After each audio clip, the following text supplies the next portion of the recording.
peace of mind nga imong gipangita, diri gid mo makita ba.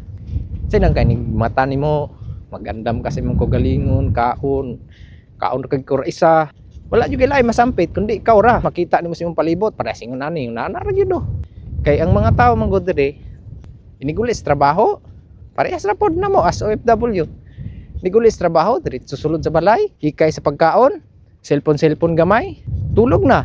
Tas mata sa buntag, balik na pud ka sa imong daily routine. Asikaso na pod, paingon na po sa trabaho.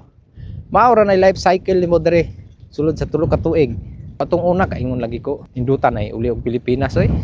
Bahala gamay og sweldo dito basta lingaw kayo. Pero kung ikaw hilig kag tambayan ang gawas iniguli nimo sa trabaho, wa jud kay matambayan diri kay wala mo tambay ka nang gawas nimo ikaw ra isa.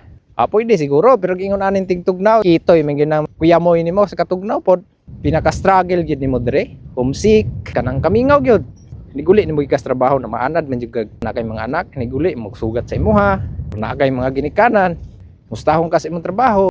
Diri iniguli nimo bisan talo to, wa gyud mo. Wagi talo to diri makita nimo oy.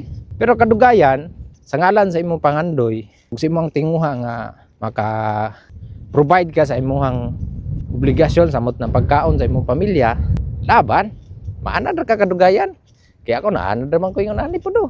Karon hinuon nga pauli ay nako, karon pa ko naanad noon. Atong una grabing struggle na ko diri oy. Lami lagi kayo uli pero buli ka.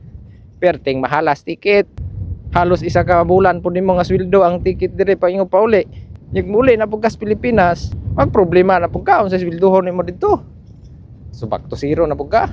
Pag natay opportunity nga ingon ani, grab na lang gyud nato. Di man gyud lalim tinuod no. Dili ra mi para sa atong kaugalingon. Kaya atong hunaon permi unsay rason nganong ning anhit ta diri sa layo, anong nang anhit tag abroad. Kana gi permi nato ibutang sa atong nauna. Pag moabot na ng time sa kalisod, homesick, tanan nga struggle na to diri sa abroad, permi ginato hunaon unsay rason nga pinakauna anong ning anhita diri sa abroad.